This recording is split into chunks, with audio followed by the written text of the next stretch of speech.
ओम शांति। आज सुनते हैं प्यारे बाबा की 3 फरवरी की मुरली से दिल में छपने वाली गहराई की बातें। आज की मुरली में बाबा ने कहा, मैंने तुमको तीसरा नेत्र दिया, विज्ञान का तीसरा नेत्र। इसलिए बच्चे अपने को आत्मा समझना है, बार बार आत्मा समझना है। कैसे? उसकी युक्ति क्या है? ये याद करो कैसे आत्मा एक शरीर छोड़ दूसरा लेती है। ये युक्ति बाबा ने बताया। और बाबा ने कहा तुम्हारा अलौकिक जन्म है। अलौकिक जन्म तो आत्मा बने ना, वही है ना। तो बाबा ने कहा शरीर बगैर आत्मा पार्ट बजा नहीं सकती।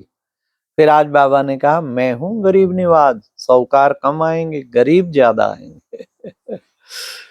फिर बाबा ने कहा कि बच्चे मैं देखता हूं कोई बुद्धिवान आया है और सामने समझाने वाला बुद्धू है, तो मैं प्रवेश करके मैं उसको उठा देता हूँ। हाँ, तो बाबा ने कहा कि बच्चे बाप जो है वो हमारा बाप भी है, सुप्रीम टीचर भी है, और हम बच्चों को सिखलाने वाला भी है। फिर बाबा ने कहा बच्चों को अच्छी रीति पक्का करना है, हम बाप के बच्चे हैं। फिर आज बाबा ने कहा तुम बच्चों को सुदर्शन चक्रधारी बनना है। ये बुद्धि में याद रहे कि अब हम ब्राह्मण हैं, फिर हम जाकर देवता बनेंगे, फिर क्षत्रिय, फिर वैश्य, फिर शूद्र, फिर से ब्राह्मण। ये चक्र बुद्धि में रखना है। कैसे हम 84 का पार्ट बजाते हैं, ऊपर से आए, फिर पार्ट बजाते बजाते अब फिर वापस लेने आया है बाबा। तो बाबा ने कहा तुम बच्चों को सबके कल्याण का पुरुषार्थ करना है, तुम्हें आप समान औरों को टीचर बनाना है।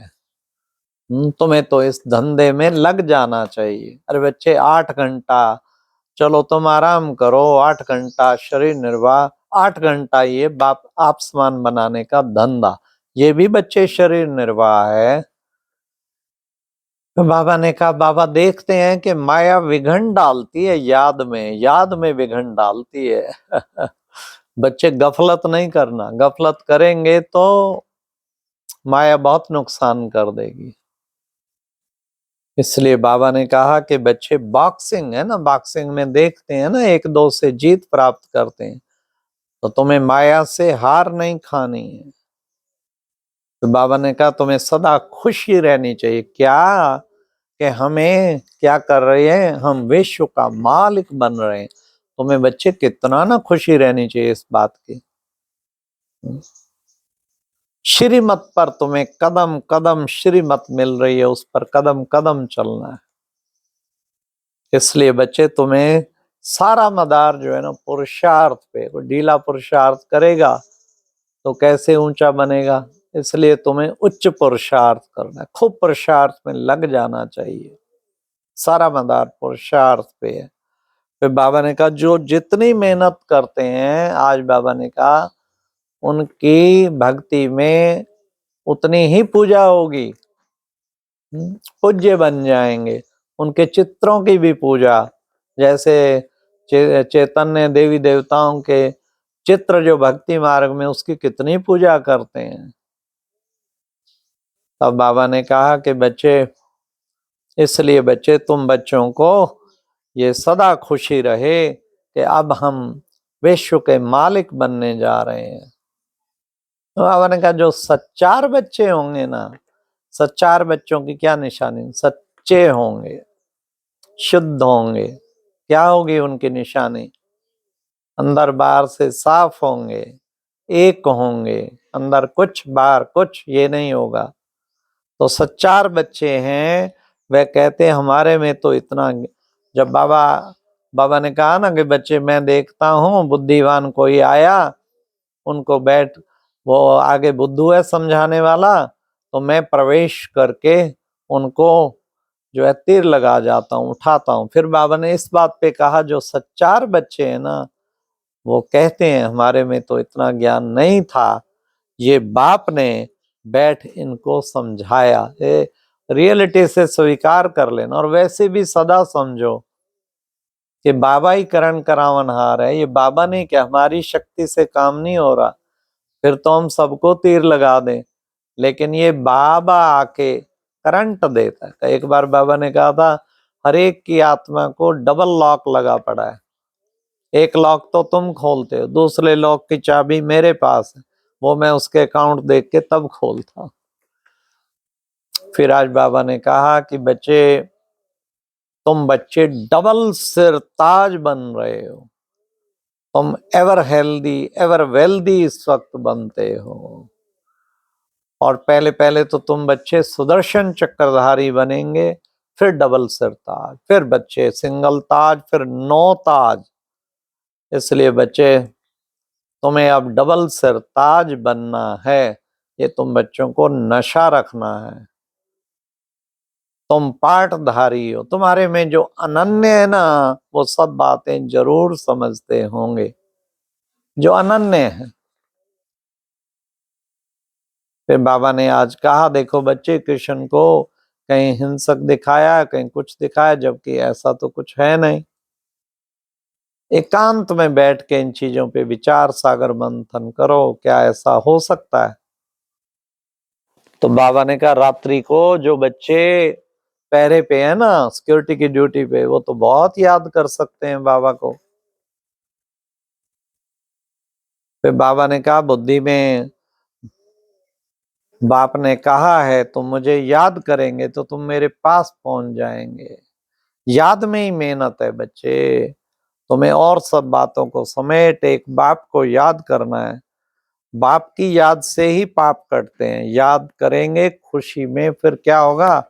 नींद भी फिट जाएगी। नींद भी फिट जाएगी कईयों की ना। नींद बहुत आती है, कहते हैं याद नहीं करते ना, तब नींद फिट जाएगी। आज हमने उठना था, अलार्म भरा 2:36। 2:34 पे अपना आप ही नींद खुल गई। योग युक्त होंगे तो अलार्म से 2 मिनट पहले ही उठ जाएंगे। बुद्धि में रहता है हम कहाँ के रहवासी हैं, फिर पाठ बजाने 84 जन्मों का यहाँ आए। ये बुद्धि में हर समय याद रहना चाहिए, बातें याद रहनी चाहिए। फिर बाबा ने कहा, बेहद का बाप का वर्षा अविनाशी है। वो तो भले कोई 5 करोड़ देवे, परंतु फिर भी सब खत्म होने वाला है, लेकिन ये अविनाशी है। और बच्चों को नशा रहना चाहिए, हम अपनी राजधानी स्थापन कर रहे हैं। सब एक समान तो होंगे नहीं, इसलिए राजधानी बन रही है। फिर बाबा ने कहा, तुम किसी से पूछ सकते हो क्या कि लक्ष्मी नारायण कहीं गोरा कहीं काला क्यों दिखाया है? फिर उनको राज समझाओ। आज की मुरली में वरदान था, त्रिकालदर्शी स्थिति पर स्थित होकर तीनों कालों को जानने वाले, अनुभव करने वाले, मास्टर नॉलेजफुल बाबा। बाबा ने कहा, देखो बच्चे, त्रिकालदर्शी स्थिति पे स्थित होके आदि मध्य अंत का हर बात को जानकर सब कर्म करना, तो इसी को नॉलेजफुल कहेंगे ना। बाद में पश्चाताप ना हो। पहले त्रिकालदर्शी, इसका एंड क्या होगा, इसका मूल कारण क्या है। अगर त्रिकालदर्शी सीट पे सेट होंगे ना, तो कभी भी तुम्हें बुद्धि डिस्टर्ब नहीं होगी। तुम अपना बिल्कुल एकाग्रचित रहेंगे, क्योंकि जानते हैं सब कार्मिक अकाउंट चुकता हो रहा है ना, तो त्रिकालदर्शी स्थिति होगी ना। इसलिए आगे क्या बनना है भविष्य, तो गलत काम कभी भी नहीं करेंगे ना। तो आज बाबा ने स्लोगन में भी कहा कि बच्चे, हर समय ये मेरी अंतिम घड़ी है, इस स्मृति से एवर रेडी बनो। लेजी नहीं बनो। कई बच्चे हैं लेजी, और कई बच्चे हैं फिर रेडी, और कई बच्चे हैं फिर एवर रेडी। अगर पुरुषार्थ 4 नाखूनों का जोर लगा के नहीं कर रहे तो लेजी, और कभी करते हैं कभी नहीं करते तो रेडी, और एवर रेडी जो हर समय तत्पर रहते हैं खूब पुरुषार्थ करने का, वो है एवर रेडी। और वो कौन रहेंगे? जो समझेंगे हर दिन मेरा आखिरी दिन है, हर समय मेरी अंतिम घड़ी है। जो ये पक्का रखेंगे वो फिर उनकी स्थिति आ जाएगी एवर रेडी की। तो हम बच्चों को बनना है एवर रेडी। अच्छा, ओम शांति। ये था आज की मुरली से दिल में छुपने वाली गहराई की बातें। ओम शांति।